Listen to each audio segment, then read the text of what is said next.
What is up, family? Today we have some Loki jungle gameplay with us. We are looking at I think Poseidon jungle this game. So we just gotta have to be careful with the damage that he does. And I think I am in a 3-stack during this time. I think I am in a 3-stack with Ra and Cupid. So the mid laner and the Sobek are the randoms this game. We hear that Zeus is trying to secure middle here. We go ahead and grab that. This should just be an easy kill.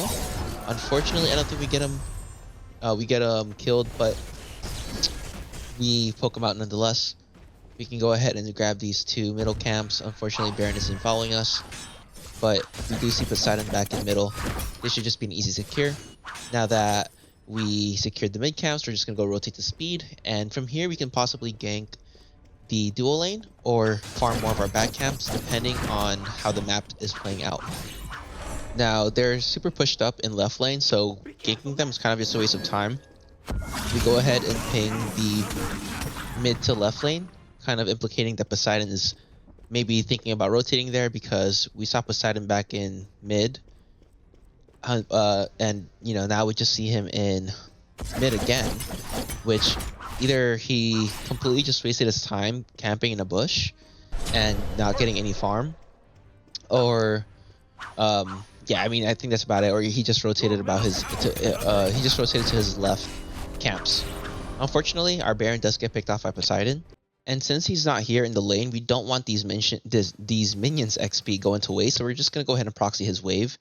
Again, just because he's not there, we are just gonna grab the wave, and we're not really trying to steal any waves from our laners. We don't want to just waste farm though, right?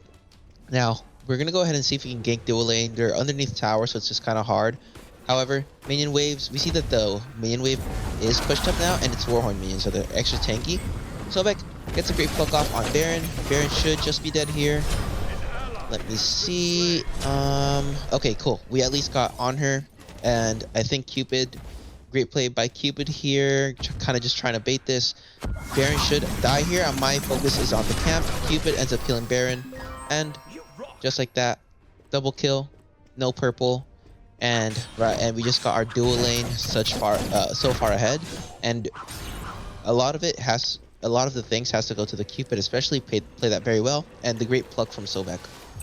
Now we're going to go ahead and finish our first item, and I do want to say that while I'm fast forwarding this, it is a pretty long time till we get in the fight here. I'm kind of just farming, but I do want to say first I want to ask you guys, what do you guys want to see especially in regards to like other gameplay? Do you want to see more live commentary? I know I've been doing a lot of play-by-plays.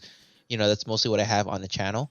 It's what I'm mostly uploading, but what else do you guys want to see? I mean, I can do like a rank series where I can do like a live comm of my rank games, but even then, unless I'm in a party, I don't like to queue rank. I don't like to solo queue rank, especially while we now try to go ahead and see if he can gank Bellona. I'm asking my Ra if he has ult. In that party chat, obviously you guys can't hear it, but I let him know late, so that's not Ra's fault. He was in the middle of securing totem, and I was like, okay, ult now, and I was literally telling him as I was ulting, so he couldn't turn fast enough, which is understandable because he had to find Bellona and ult Bellona right away, which is a very hard thing to do, especially if I let him know super late. Now the second item we're gonna go with is Techo. Obviously right now not the most fast-paced game. Right now we're 17 minutes in, or not 17, we're 7 minutes in. I don't really have a kill yet. I don't even have assist yet. But slowly but surely we are winning, right? We're up 4k gold, and that's more than enough. You don't have to get kills to win the game, and that's kind of the lesson I kind of want to show you guys. Like, I'm 8 minutes in, but I have control of a lot of their timers. Their entire left jungle is under under my rotation. So our dual lane is also ahead. We see Poseidon right behind us. Our dual lane ends up getting the kills the dual lane, and there's no point in further committing any more resources in dual lane since they secured tier 1 anyways. Now there's a gold fury here, and we want to secure this, because if Cupid ends up dying, they can easily grab gold free because our Baron's also dead. So we want to help this team fight out. We're going to go ahead and see if we can ult here, hopefully kill Baron. There goes our first kill of the game. Ra, now getting double ganked by Poseidon, Zeus, and Bellona. This should just easily be a gold free secure, because if you guys saw on the map, see right now, Poseidon, Zeus, and Bellona on the right side of the map. And like I said in my previous video, you do not have to get everybody killed, or you do not have anybody down on the map to secure an objective. Right now we see on her all the way in middle lane. They have no idea we're doing gold free, and they're not in position to steal gold free even if they realize it. And even Baron's in the mid map, so literally nobody's in dual lane. I ping that Honor's coming to the left jungle, and we got gold free. What Sobek and Cupid should not be doing is just straight up backing. Now I'm calling out in the Discord call that Baron is rotating. This should just be an easy kill on her. And let's see if we can make something else happen. No, we have Poseidon. We also have Baron rotation here. Fear of getting Baron ulted. And we don't have to fight anymore here. I'm just gonna probably back here because we have enough for Techo. And we got gold free. We got the objective already. We got the main objective already. So fighting anymore and risking one of us dying is not a good play. Now, we also see now that there's a small little fight going on in mid, and it's on our Cupid. We do not want our Cupid to die, and we have to do everything we can to make sure hopefully this Cupid lives. The only reason we don't want this Cupid to die is because our Cupid right now is super fed. We're gonna go ahead. Unfortunately, our Cupid ends up dying, but we should be able to get 2 of them here, and a 1-for-2 trade is more than enough. Maybe even a 1-for-3 trade. Nope. Sobek ending up plucking the minion, which is unfortunate, but we ended up still getting a 1-for-2 trade, a winning trade in our favor. And also, the reason why I didn't want Cupid to die is because Cupid is level 10, on her's level 7, and if Cupid died there, which Cupid did die, Cupid is losing more farm, and it gives on her a chance to catch up. We want on her to be we want the level gap of on her and Cupid to be as big as possible. Like right now, we're gonna go ahead and see if we can gank this. Unfortunately, not able to, but Q1 towers down. We should just be able to kill on her there, and plus he uses jump, so super easy kill on her. And again, furthering the lead even more. On her now only level 7, while our Cupid's level 11. And I wanted you guys to think of the role of a jungler as a manager, right? You're managing all 3 of your lanes. You're pretty much managing the entire map in regards to map pressure. You're in regards to how ahead a lane is compared to everybody else. We're gonna go and kill Baron here, which is great. Help them out a little bit more, poke out the support, and keep them very low compared to our team, and just keeping our team very strong. And like I said, as a jungler, you're literally just managing the team. You're managing the map. You're managing the timers. You're basically a manager. That's pretty much, if you want to think of junglers that way, you could. Because, you know, you want to see how each lane is doing.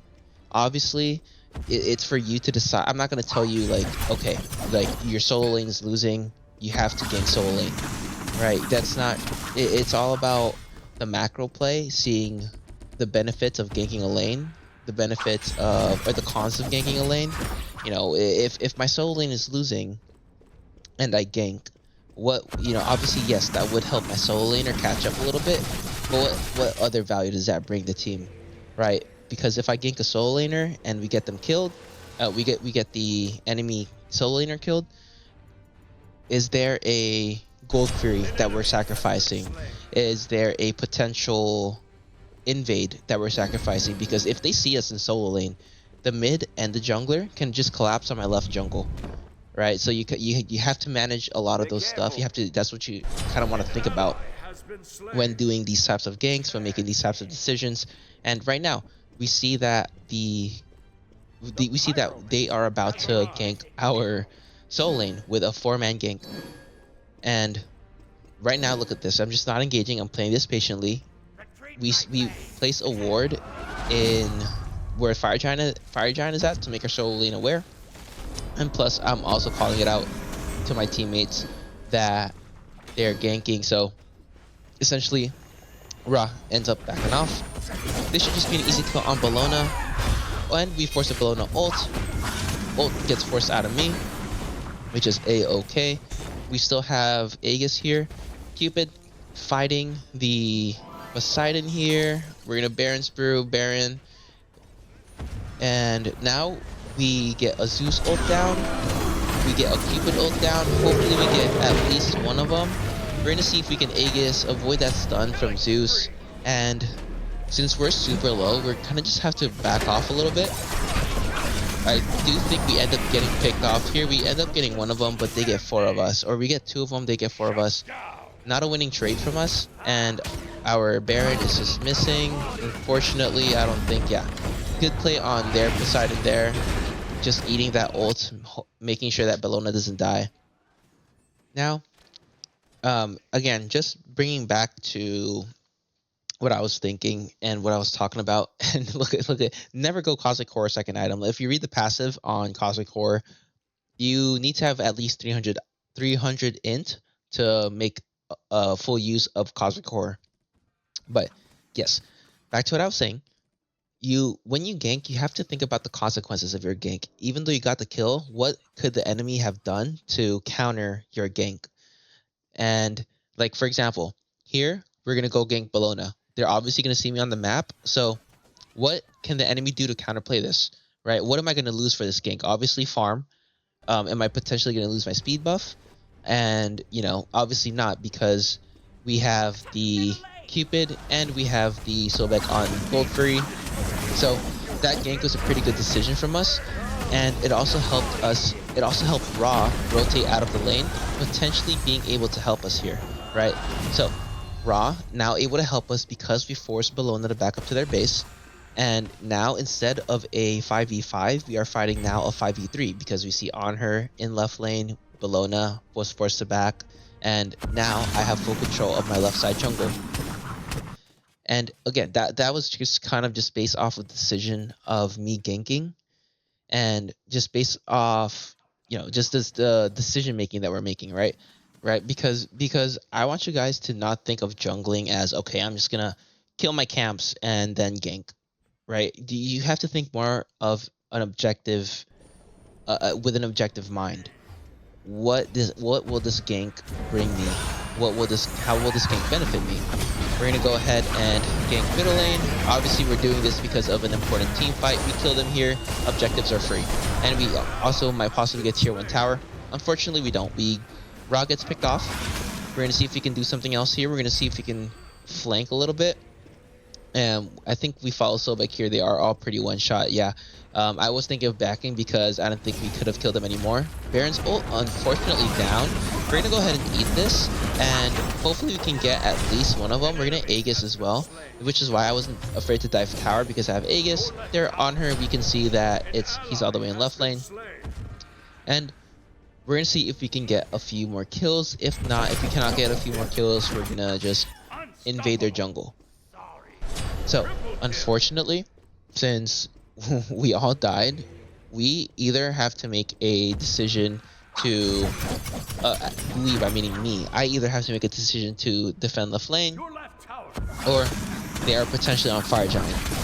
If they are on Fire Giant, it's unfortunate, and I end up getting picked off anyways. So they should go on Fire Giant now that I'm gone.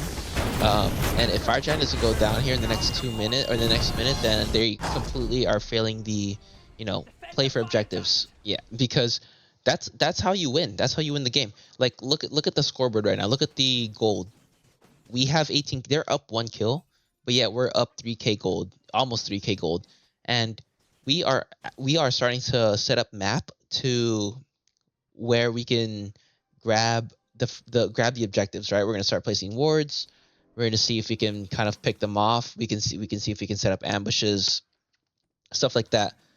Baron kind of out of position there. We aren't engaging simply because our Sobek and our Cupid still are not grouped up yet. And Cupid, just trying to get to level 20, normal ADC stuff. But we do see that this objective is free. Again, we pushed that wave. Now this objective is free. We're just completely beating them at a macro level, even though our kills are tied with us, are tied. And this is how you wanna play Smite. Like, look, they have to decide. Do we wanna go on the gold 3 that's being taken down right now, or do we wanna go on the pyro? They unfortunately get to steal pyro, which is good for them. However, we end up getting gold free, right? And gold free just more valuable than pyro in my opinion, especially in the mid game as we are in right now. Just because it helps us finish out our items versus a bomb that does 1000 damage on towers.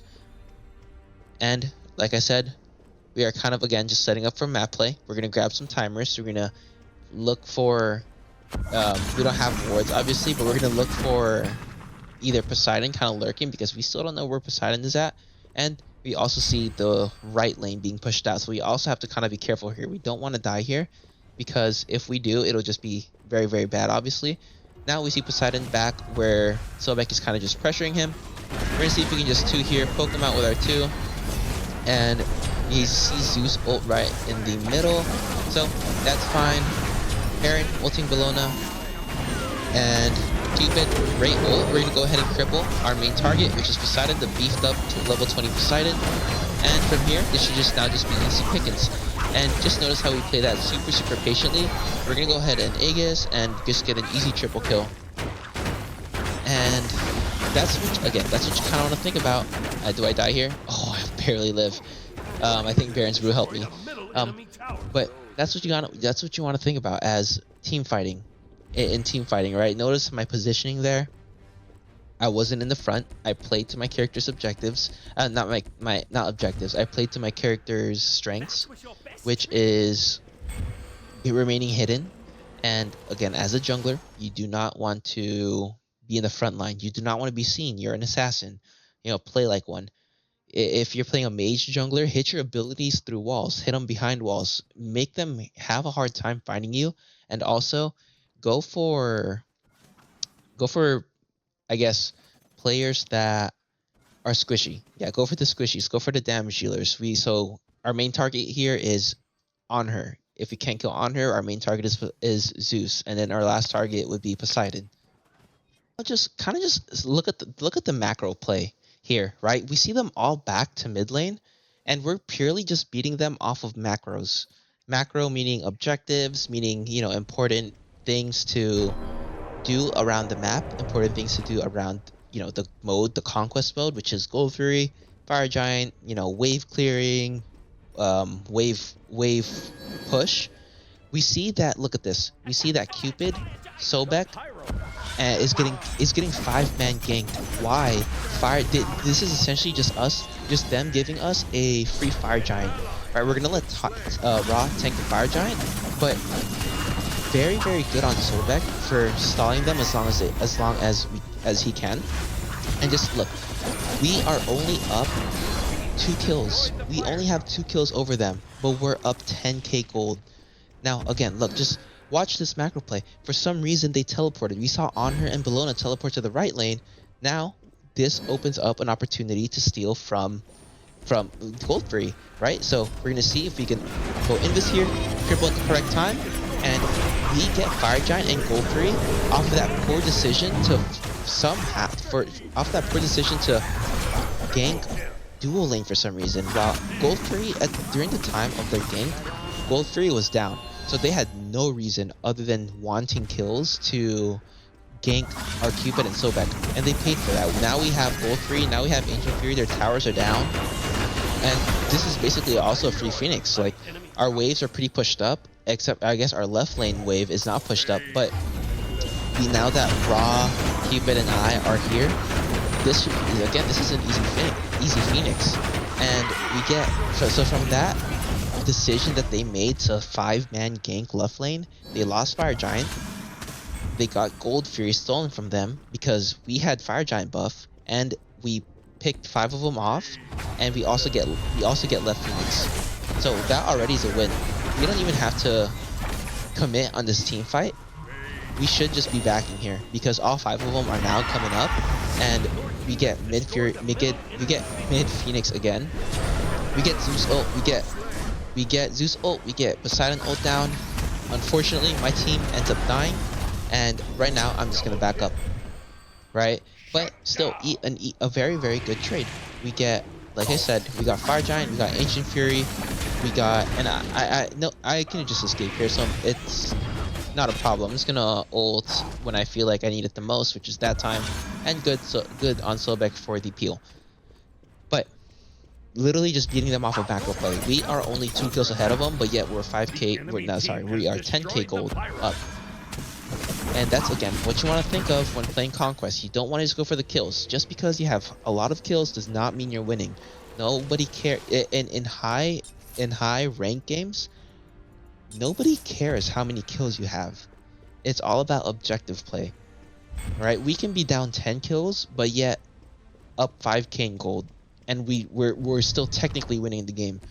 In Conquest, it works very different compared to other game modes, right? It's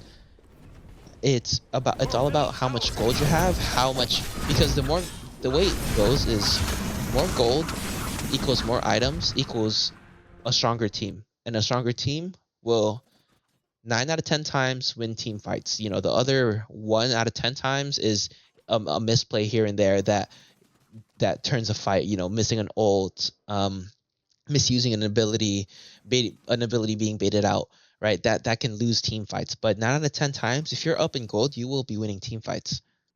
Now we're getting back here because we're going to end up selling our Crusher for Soul Reaver, simply because Soul Reaver is just really good on Loki, and even Totem of Death on Loki's 2, it procs Soul Reaver, and it's just really well. It just completely just shreds the enemy team.